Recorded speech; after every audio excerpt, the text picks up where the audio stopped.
On today's episode of Locked on Wild, size on D, Anton Silayev could provide it if the Wild pick him at 13.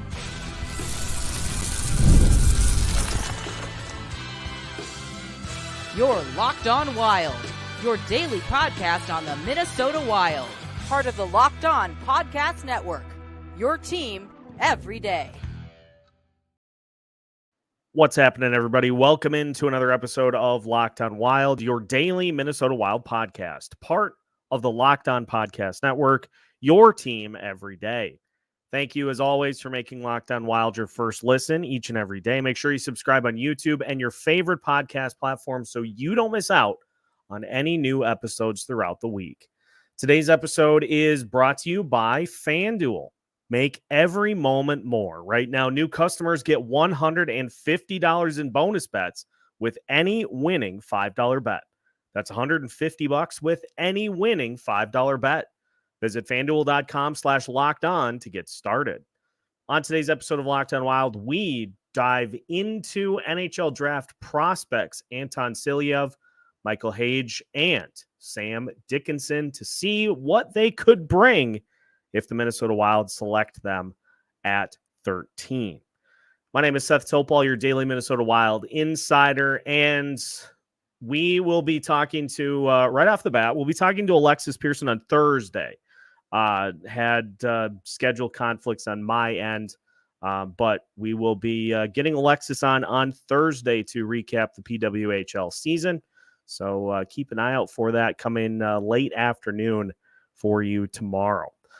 Let's dive in and start by answering the question, who is Anton Silayev? And right now, Locked on NHL is doing a mock draft and going through and selecting prospects all throughout the first round. And wouldn't you know it, Anton Silayev was the one that landed with the Minnesota Wilds and my selection at 13.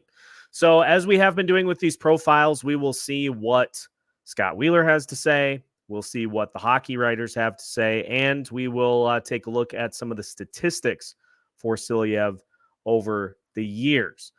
First and foremost, Silayev right now as an 18-year-old is 6'7", 207 pounds as an 18-year-old. So for a Minnesota Wild team that is certainly lacking in the size department, Silayev checks that box in a big way. A big way. Looking at some of his statistics over the last couple of years, he played in the MHL, got 5 games on the Russia U16 team in 2021-2022. In 2022-2023, he played in the MHL with Chakia Nizhny Novgorod and had 2 goals, 6 assists, 8 total points in 41 games, including 2 points and 29 penalty minutes in 17 postseason games that season. Played with Torpedo Nizhny Novgorod in the KHL in 2023-2024. Had 3 goals, 8 assists, 11 total points, 10 penalty minutes in 63 games there. Then played 5 postseason games with Torpedo. Then played 10 postseason games with Chakia, and combined had 5 points in 15 games and 26 penalty minutes there. So obviously not as of right now. And all we have to go off of, for a lot of these statistics is goals and assists. Obviously not a big points guy, but pretty evident that there's a lot of other things to like about what he brings to the table. So let's see what Scott Wheeler has to say. Silayev is a unicorn. Okay, I like that right off the bat. 6'7" defenseman who surprised some people with a hot start offensively in the KHL and rose to the top of the class, playing legitimate minutes for one of the KHL's better teams for most of the year, including the playoffs. An extremely rare feat for a 17-year-old. His 11 points in 63 games broke the league's under 18 scoring record. Vladimir Tarasenko had 10 points. Kirill Kaprizov and Evgeny Kuznetsov each had 8 at the same age.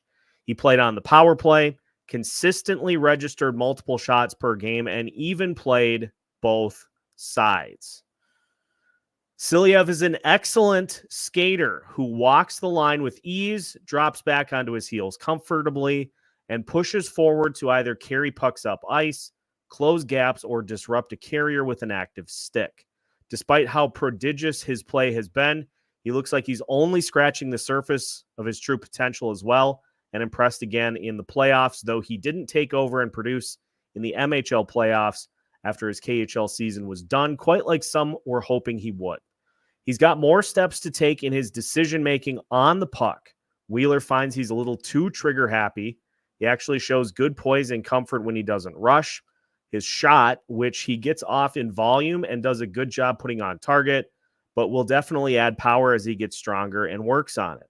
And his ability to really impose himself with size, which he really learns to do this year, leading torpedo and hits. He has shown some soft skill for a big man. He's disruptive in zone defense and hard to beat off the rush because of his length. And there's plenty of room for continued growth and development within his game.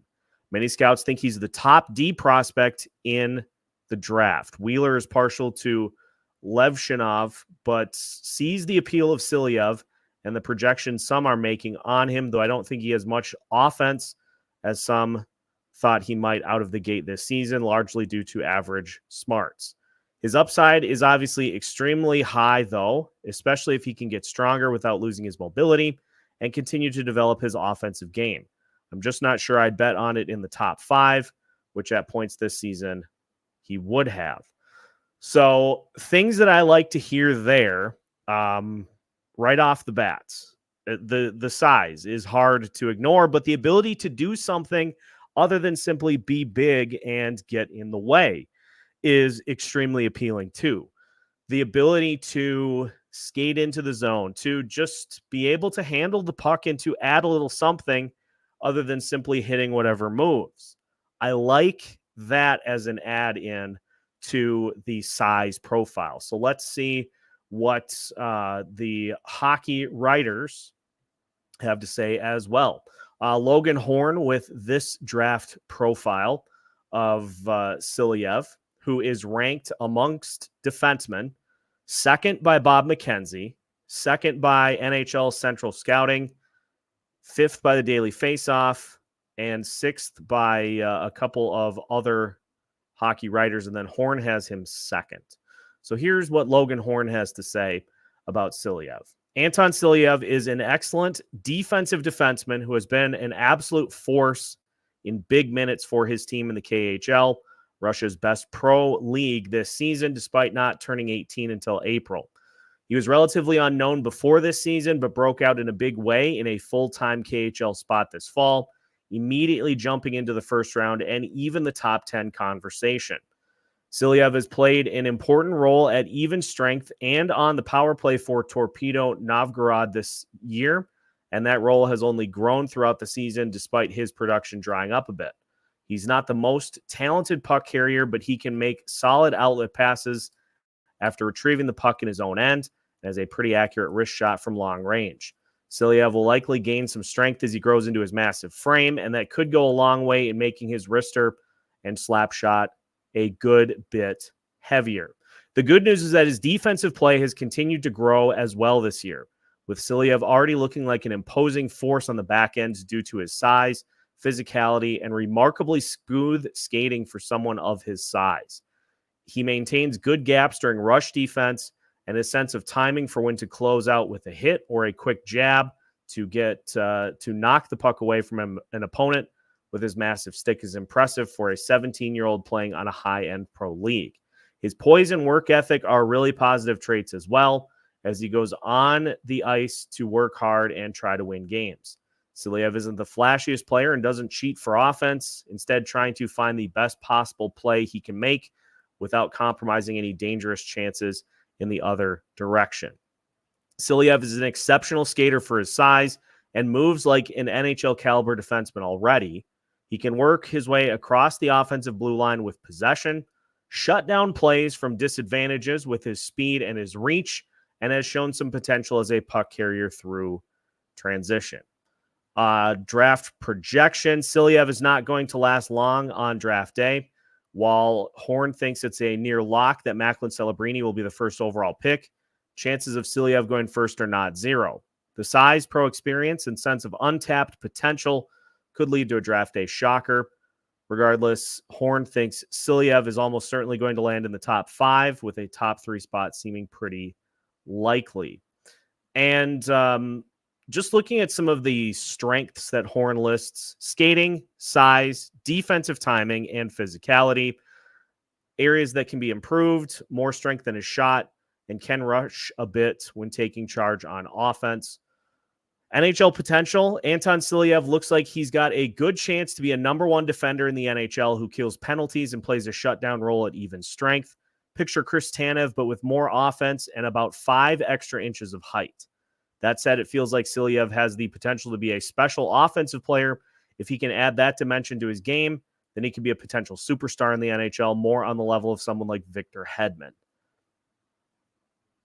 Folks, it's the size and the ability to skate that does it for me, and not just taking somebody just strictly for the size. Like, could you imagine getting a player the size of Zdeno Chara that can throw that weight around, but then can also be a number 1 defenseman for you, or can pair up with, like, the thing that I imagine in just even thinking about drafting Silayev is pairing him with Brock Faber and putting those two on a pairing together so that it frees Faber up to really focus on the offensive side of things. And if anybody, is trying to do anything out there, Silayev can just plant them squarely into the glass. I'm really intrigued by what Silayev brings to the table. If we were looking at, my favorite picks of this first round, Silayev's got to be up there near the top, which is why I took him in the Locked On mock draft, which we will talk about once that has finished.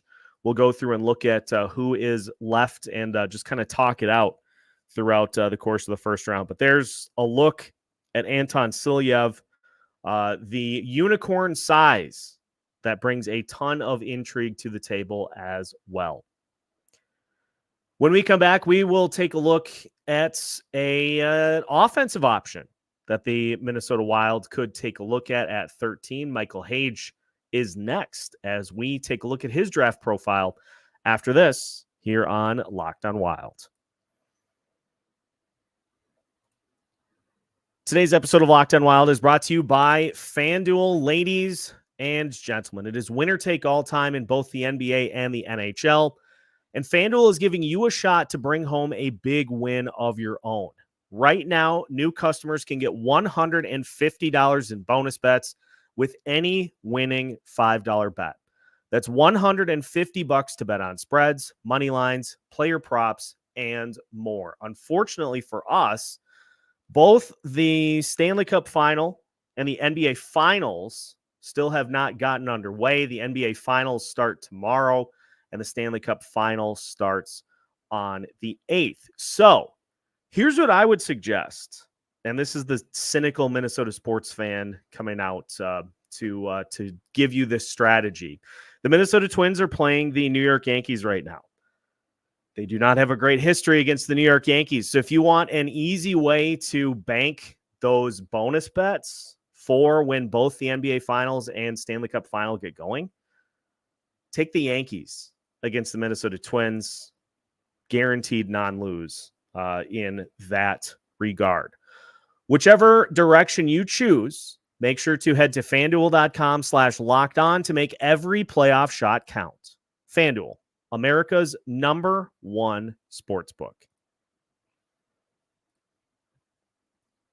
Welcome back to today's episode of Locked On Wild. Once again, we thank you for making Locked On Wild your first listen each and every day. Again, a reminder for you, we'll talk to Alexis Pearson tomorrow to recap the PWHL season and to take a look at what comes next for the PWHL.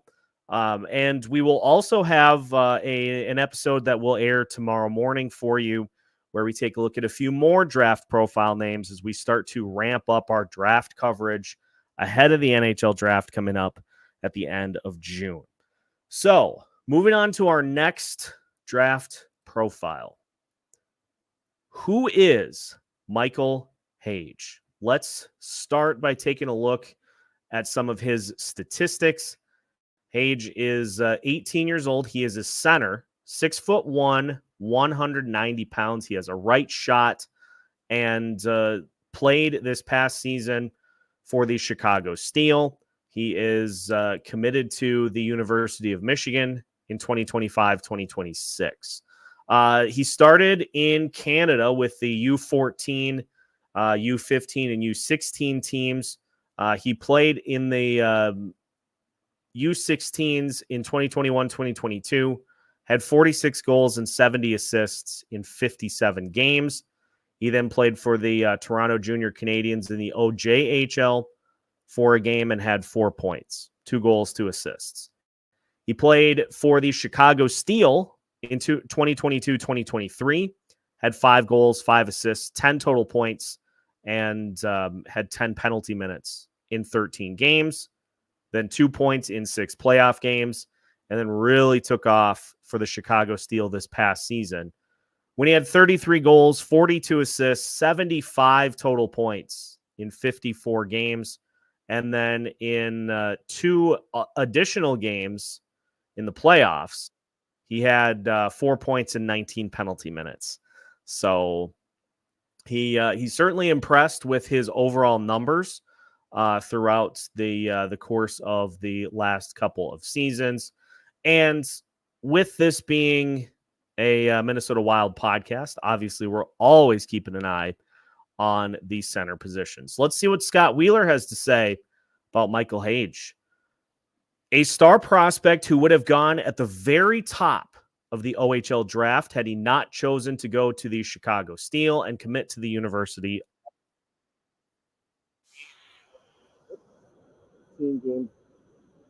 5 goals, 5 assists, and 10 points after undergoing shoulder surgery from an injury suffered in an early practice as a 16-year-old rookie with the team.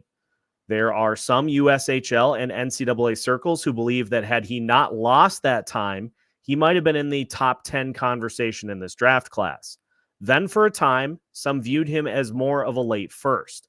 And while Wheeler expects him to go between 15 and 25, he really believes in his top 15 merits at this year's end. The Steel really struggled out of the gate this year, but both Hage and the team found another level in the second half, and there was a multi-month stretch in the new year where he was debatably the USHL's best forward.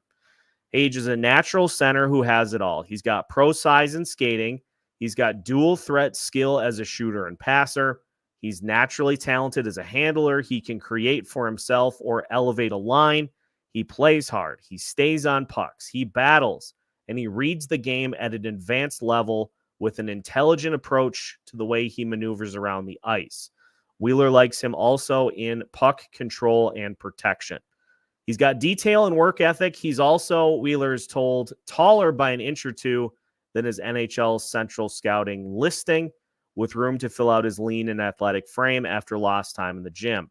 And he has driven and produced offensively to stamp himself as one of the draft's top prospects, despite there being little around him with the Steel and after missing most of last season. Wheeler could see him following a path similar to the one Joshua Roy has followed in Montreal as a star minor hockey prospect who wasn't drafted in the first round, but worked his way back to that kind of cachet after the draft. Hage is going to be a mid-first round pick, though, in this case. He should have been on Team Canada at U18 Worlds, but it is Wheeler's understanding that he wasn't invited. With a good summer in the gym, Wheeler expects him to make an immediate impact as a freshman at Michigan. His blend of size, skating, skill, drive, scoring, playmaking, and sense is hard to come by in a center. And here's what Stefano Rubino has from the Hockey Writers. Hage is ranked amongst centers or amongst prospects 19th by NHL Central Scouting, 36th by Bob McKenzie, 23rd by Craig Button. Dauber Prospects has him ranked 26th. Peter Barancini's March rankings have him 20th. Logan Horn has him 20th. Andrew Forbes has him 29th. Those are all hockey writers for those rankings. And then Smot Scouting has him 32nd. Here's what Rubino has to say. Michael Hage is a small forward who possesses quickness, agility, and intelligence like most of his peers in the position.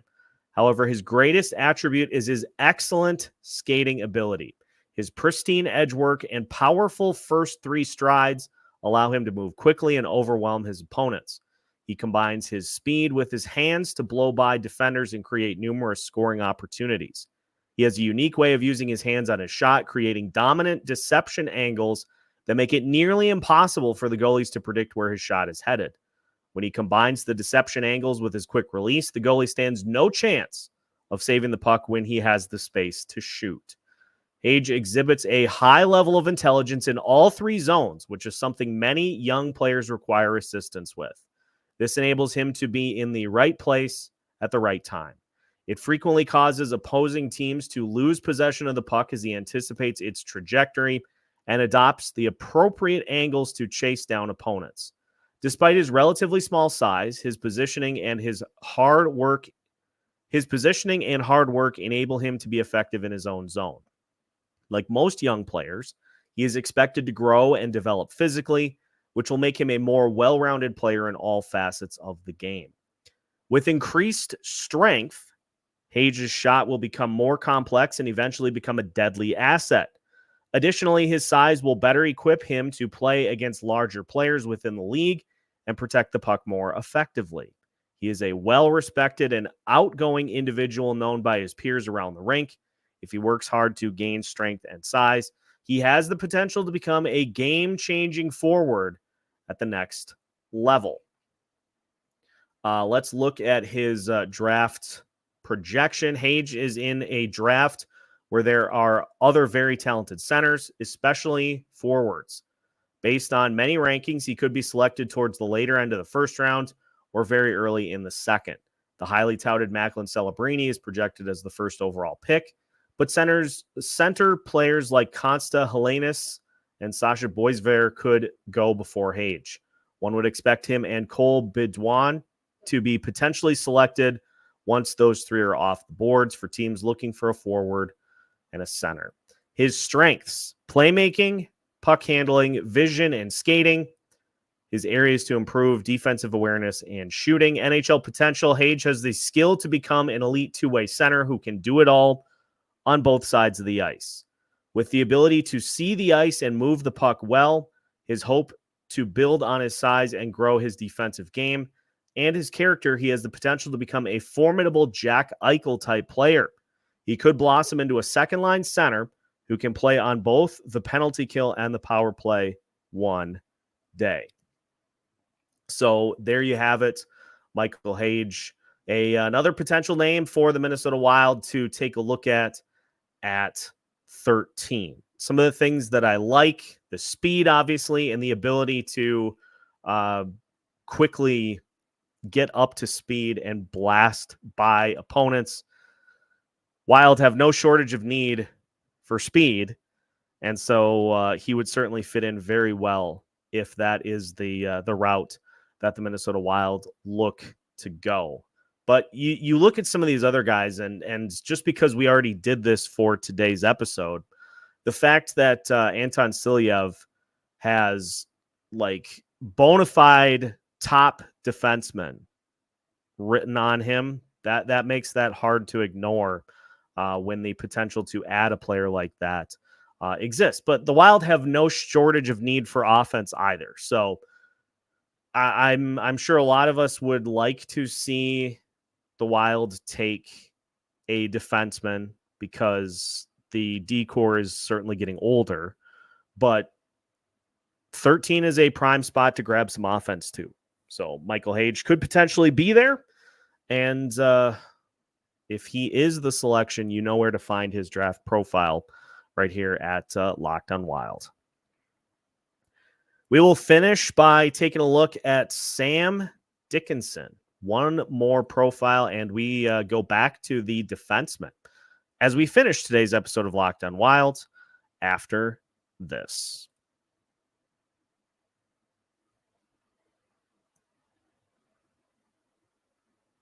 Final segment of today's episode of Locked On Wild. Once again, we thank you for making Locked On Wild your first listen each and every day. And just a reminder, I've kind of teased it as we've got a little bit of a Locked On Wild 2.0 coming up for you starting on Sunday, June 8th.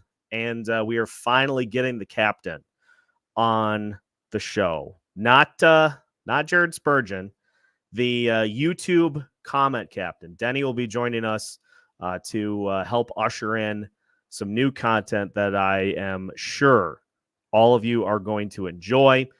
And social media specific content for different platforms just to try to better engage listeners wherever they take in the show. So keep an eye out for that. We've got short form content that'll be coming for all the different social media platforms. And we will continue to hit you with full episodes, whether you listen in the car or watch on YouTube. We've got you covered. So keep an eye out for a big start to the summer with the big reveal, Locked On Wild 2.0 with Denny on Sunday. Final draft profile here for today's episode. Who is Sam Dickinson? Sam Dickinson is 17, out of Canada, 6'3", 194, and a left-hand shot. Looking at some of his statistics, Elite Prospects starts us off by saying Dickinson can mirror footwork in close, take away space, and step into opponents to get stops. His defensive range can almost make it impossible to get past him.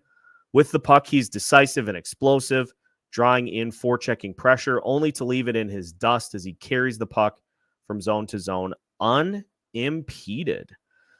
His statistics look like this. So he played with the Toronto Marlboros, the U14 and U16 team. In 2021-2022, he played for the U16 team, had 5 goals, 34 assists, 39 total points, and was a plus 39 in 46 games. Played a little bit with the Aurora Tigers in the OJHL, just 1 game there and then 2 postseason games. He played for the London Knights in 2022-2023 in the OHL, 9 goals, 14 assists, 23 points in 62 games, and 12 penalty minutes. In 21 playoff games, he had 4 goals, 4 assists, and 8 points. Played for the London Knights again this past season, and this is where the numbers started to really uptick. In 68 games for the London Knights this past season, he had 18 goals, 52 assists, 70 points. He had 30 penalty minutes in 68 games. He was a plus 56. And in 18 playoff games, he had 4 goals, 9 assists, 13 total points, 12 penalty minutes, and was a plus 11 in those games. So that's a little bit of a look at Sam Dickinson. Let's see what Scott Wheeler has to say about the potential for the Wild to select Dickinson at 13. Dickinson is a very complete, projectable top 4 defenseman who has size, high-end skating, and a developing offensive game that is really rounded into form this season. Last year, he stepped right onto a deep Knights blue line at 16, which is rare, and played bigger minutes by year's end than some drafted guys, which is rarer, including in key situations in the playoffs. This season, he has played a leading role in all facets of the game on another strong London team, which has included successfully quarterbacking one of the power play units and developing his shot into more of a weapon to nearly hit 20 goals. He's a strong 6'3", 6'4" defenseman whose skating is a major strength, forward, backward, four-way mobility, the full package for a defender his size. He plays firm and with confidence in who he is and what makes his game so successful. He defends at a very, very high level for his age, both man-to-man, down low, and positionally in his own zone. He has skill and poise with the puck, which began to reveal itself more in the Hlinka Gretzky Cup last summer and has stamped itself for the Knights this season and has started to make better and more consistent reads under pressure. He's showing real comfort and even deception past opposing forwards these days and has shown some nice vision and touch as well. He's not the most dynamic player with the puck, and some have concerns about his IQ, concerns that Wheeler is not sure that he shares. But he has all of the physical tools you look for. He can really shoot it, which Wheeler knows he's worked on a lot, and he comfortably moves it. He has a high floor, and he could have a very high ceiling at both ends with continued development along the path he's on. There are some who want to see him play a little meaner, but he's a dominant defender at the junior level, and he competes and plays hard. He's also helped by a June birthday that gives him some runway to continue to find new levels and layers. Scouts are extremely excited about his toolsy game and potential upside, and Wheeler is too. He can dominate a game in all three zones and four corners of the rink, and there aren't really any major holes, which is saying something for a defenseman his age. His size, skating, and defense make him a top prospect. He's got some offense too. He looks like he's going to be a two-way stud in the NHL. He is also, by all accounts, a great kid who has twice worn a letter for Hockey Canada already and could in London this year. And Peter Baracchini of the Hockey Writers has this to say. Dickinson is ranked amongst draft eligibles, 7th by NHL Central Scouting, 6th by Future Considerations. McKean's Hockey has him 2nd. Peter Baracchini has him 3rd. Logan Horn ranks him 10th. Andrew Forbes ranks him 6th. Smott Scouting has him 7th. Bob McKenzie has him 7th. Dauber Prospects midseason rankings has him 7th, and Recruit Scouting has him 4th. So here's what Baracchini has to say.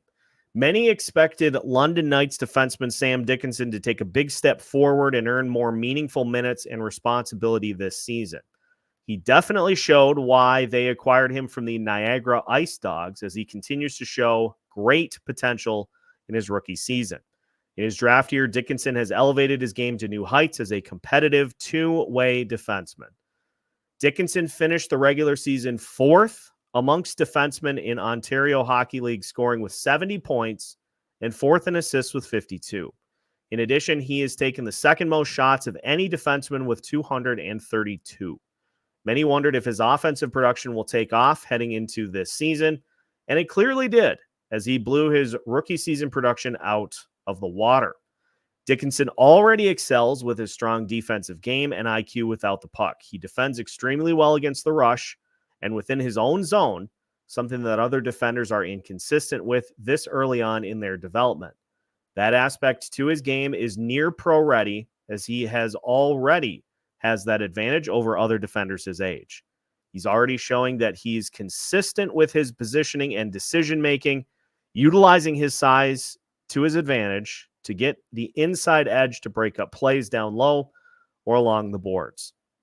He's able to execute breakups effectively, knowing when to step up and get into the passing lanes with an active stick or tie up an attacking forward to regain possession and quickly clear the puck out. He's excellent with his gap control, keeping the puck carrier to the outside and using his size and speed to neutralize them, getting to the middle of the ice and even boxing them out in front of the net. When he's on the attack, he reads the situation well, knowing when to back off and prioritize defense when he needs to.